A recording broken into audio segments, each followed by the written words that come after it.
लोक सेवा आयोग की ओर से lecture school new political science paper 1 और पेपर 2 का आंसर की यहां जारी कर दी गई है। ये परीक्षा ली गई थी, इसकी आंसर की जारी हो चुकी है और 15 जून तक आंसर की को लेकर आपत्तियां दर्ज करवाने के लिए भी लोक सेवा आयोग की ओर से कहा गया है। अभ्यर्थियों को प्रति प्रश्न 100 रुपए लिए जाएंगे, ये भी हम आपको स्पष्ट करना चाहेंगे। हालांकि बाकी की जानकारी अभ्यर्थी वेबसाइट पर जाकर चेक कर सकते हैं। चुनाव की तारीखों का ऐलान भी यहां हो गया है। 10 जुलाई को वोटिंग होने वाली है और 3 जिले जिसमें कांगड़ा, हमीरपुर और सोलन है, यहाँ पर क्योंकि कोड ऑफ कंडक्ट लगा है, 3 निर्दलियों की ओर से इस्तीफा दिया गया था जिसे कि स्वीकार कर लिया गया है। हालांकि लंबा संघर्ष इन निर्दलियों को करना पड़ा, अपना इस्तीफा स्वीकार करवाने के लिए भी कोर्ट की लड़ाई तक इन्होंने लड़ी।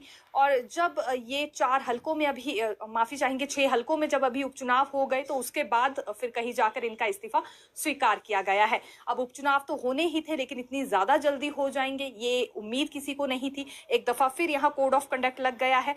देहरा से निर्दलीय विधायक होशियार सिंह ने क्योंकि इस्तीफा दे दिया है, नालागढ़ से केएल ठाकुर ने दिया है और हमीरपुर से आशीष शर्मा ने भी इस्तीफा दे दिया है। अब स्वीकार भी हो गया है और खुद को भाजपा का कैंडिडेट भी इनकी ओर से बताया गया है। हर सोशल मीडिया प्लेटफॉर्म पर इनकी ओर से ये जिक्र किया गया है कि यही अब भाजपा के चेहरे होने वाले हैं अपने अपने हलकों से। खैर अभी भाजपा पर यह निर्भर करता है कि किसे वो अपना प्रत्याशी बनाएगी, लेकिन इनकी ओर से बार बार इस बात की जानकारी दी गई है कि ये बीजेपी के कैंडिडेट होंगे। तो देखिए जो तिथियां सामने आई हैं, 10 जुलाई को मतदान होगा, 14 से 21 जून उससे पहले नामांकन प्रक्रिया पूरी होने वाली है, यानी कि नामांकन भरे जाएंगे। फिर उसके बाद 24 जून तक नामांकन पत्रों की छंटनी होगी क्योंकि 21 जून आखिरी तारीख होगी नामांकन भरने की। फिर 24 जून तक नामांकन पत्रों की छंटनी हो जाएगी, 26 जून को नामांकन वापसी होगी और 13 जुलाई को फिर मतगणना होनी है। 13 जुलाई से पहले 10 जुलाई को क्योंकि वोटिंग हो जाएगी। तो ये सिलसिला कुछ इस तरह से रहने वाला है। देखा जा सकता है काफी जल्दी ये ऐलान भी अब यहाँ पर हो चुका है, लेकिन लोग काफी ज्यादा परेशान हो रहे हैं क्योंकि बार बार कोड ऑफ कंडक्ट का सामना करना पड़ रहा है। इससे पहले भी कई कार्य लटक गए थे और अब आने वाले दिनों में और ज्यादा कार्य लटकने वाले हैं। बेरोजगार युवा इसमें सबसे ज्यादा पिसते हुए नजर आ रहे हैं। पहले भी अपने रिजल्ट को लेकर इंतजार में ही रहे, अब दोबारा से सवाल कर रहे हैं। काफी सारे फोन कॉल्स, कमेंट्स हमारे पास आ रहे थे कि क्या क्या काम प्रभावित होने वाले हैं, जानकारी आपको देंगे। लेकिन उससे पहले ये बता देते हैं कि मंत्री जगत सिंह नेगी की भी इस पर एक प्रतिक्रिया आई है जिसमें उनका कहना है कि जब धनबल का इस्तेमाल होगा तो उसका नतीजा यही होगा। भाजपा की ओर से लोकतंत्र की हत्या की गई है, खरीद फरोख्त की राजनीति इन्होंने अपनाई, जिसका परिणाम ये है कि अब दूसरी बार यहाँ कोड ऑफ कंडक्ट लग गया है। विकासात्मक कार्यों पर सरकार को और बाकी नेताओं को ध्यान देने की आवश्यकता है, लेकिन कैसे दे जब बार बार उपचुनाव ही होते रहेंगे। अगर पूरा पूरा साल यही सिलसिला जारी रहेगा, उपचुनावों का ही, आचार संहिता का ही, तो इस बीच लोगों के काम कब पूरे हो पाएंगे। इस तरह की प्रतिक्रिया देखा जा सकता है जगत सिंह नेगी की ओर से सामने आई है, जो कि राजस्व मंत्री है। साथ ही साथ इन्होंने इस बात पर जनता का शुक्रिया भी किया है कि जो लक्ष्य लेकर भाजपा चल रही थी कि 400 पार की सीटें ये हासिल करेंगे, वो जनता ने पूरा नहीं होने दिया और विपक्ष को मजबूत किया है। तो इस पर आज अपनी मीडिया स्टेटमेंट में उन्होंने आभार भी लोगों का व्यक्त किया है। अब देखिए उन कार्यों पर आना चाहेंगे जो प्रभावित होने वाले हैं।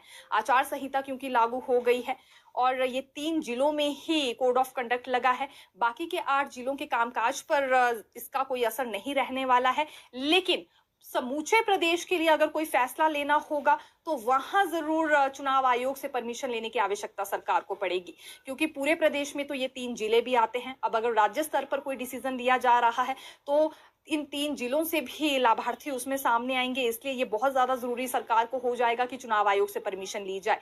पूरे प्रदेश से रिलेटेड जो डिसीजंस होंगे वो अफेक्ट होने वाले हैं, इतना हम सरल शब्दों में कहना चाहेंगे।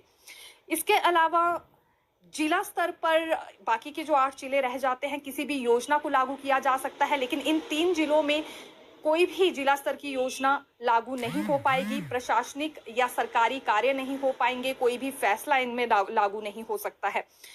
बाकी जिलों में जो कुछ कार्य ठप पड़े थे, फिर चाहे कुछ परियोजनाएं थी या जिले से संबंधित ही अलग काम थे, वो अब यहाँ पर जरूर शुरू हो सकते हैं। जो बाकी के यहाँ तकरीबन 8 से 9 के करीब जिले बच जाते हैं, 9 जिले क्योंकि बाकी बच जाते हैं। 3 जिलों में देखा जा सकता है कि अभी उपचुनाव होने हैं। अब देखिए कॉन्ट्रैक्ट की रेगुलराइजेशन, जो कर्मचारी अपना कॉन्ट्रैक्ट पीरियड पूरा कर चुके हैं लेकिन रेगुलराइजेशन ऑर्डर्स अभी तक पूरे नहीं हो पाए हैं, इंतजार इन्हें फिर से करना होगा, क्योंकि इन 3 जिलों से संबंधित भी बहुत सारे ऐसे कर्मचारी हैं जिनका कॉन्ट्रैक्ट पीरियड तो खत्म हो गया है। 1 अप्रैल के बाद रेगुलराइजेशन ऑर्डर्स जारी होने थे और इंतजार में ही रह गए।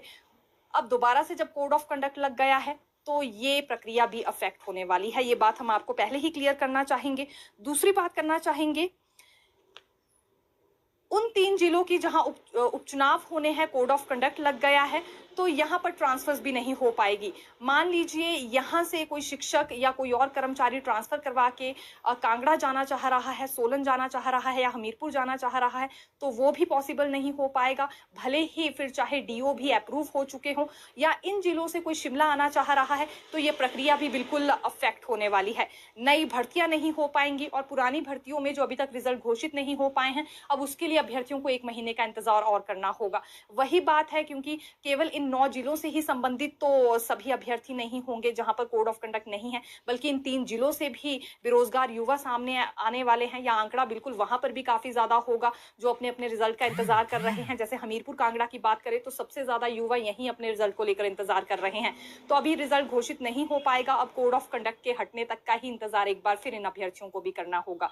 रेगुलराइजेशन का मामला लटक गया है, नई भर्तियों का मामला लटक गया है, पुरानी भर्तियों में रिजल्ट घोषित नहीं हो पाएगा और इसके अलावा ट्रांसफर्स नहीं हो पाएंगी। ये हम सबसे बड़ी बात फिलहाल कहना चाहेंगे। अब ये 3 जिले हैं, जब तक कोड ऑफ कंडक्ट नहीं हटता है तो देखा जा सकता है कि पूरे प्रदेश से रिलेटेड जो बड़े फैसले होंगे वो भी अफेक्ट होने वाले हैं। चुनाव आयोग अगर परमिशन दे देता है तो वो अलग बात है, फिर इस बीच जरूर रिजल्ट भी घोषित कर दिया जाएगा, ट्रांसफर्स भी हो सकता है हो जाए। लेकिन जहां फिर ऑल ओवर हिमाचल की बात आती है तो परमिशन लेनी होगी। और इससे पिछला आप रिकॉर्ड देख सकते हैं, जब अभी लोकसभा चुनावों के दौरान और 6 हलकों में जब उपचुनाव होने थे, उस वक्त जब यहाँ कोड ऑफ कंडक्ट लगा था तो परमिशन नहीं दी जा रही थी चुनाव आयोग की ओर से ऐसे किसी भी काम को। कमीशन का रिजल्ट घोषित करने पर भी कोई परमिशन नहीं मिल रही थी। इसके अलावा रेगुलराइजेशन ऑर्डर्स जारी करने के लिए भी परमिशन नहीं मिल रही थी। ट्रांसफर्स भी पूरी तरह से बंद हो गई थी, रोक इन पर लगा दी गई थी। देखिए अब ये कब होगी इसका भी अभ्यर्थियों में इंतजार बना हुआ है। अपडेट इसमें ये आई है सामने कि संबंधित विभाग की ओर से सरकार को फाइल भेज दी गई है ताकि इसमें फाइनल मंजूरी मिल सके। अब अगर फाइनल ऑर्डर्स को लेकर यहाँ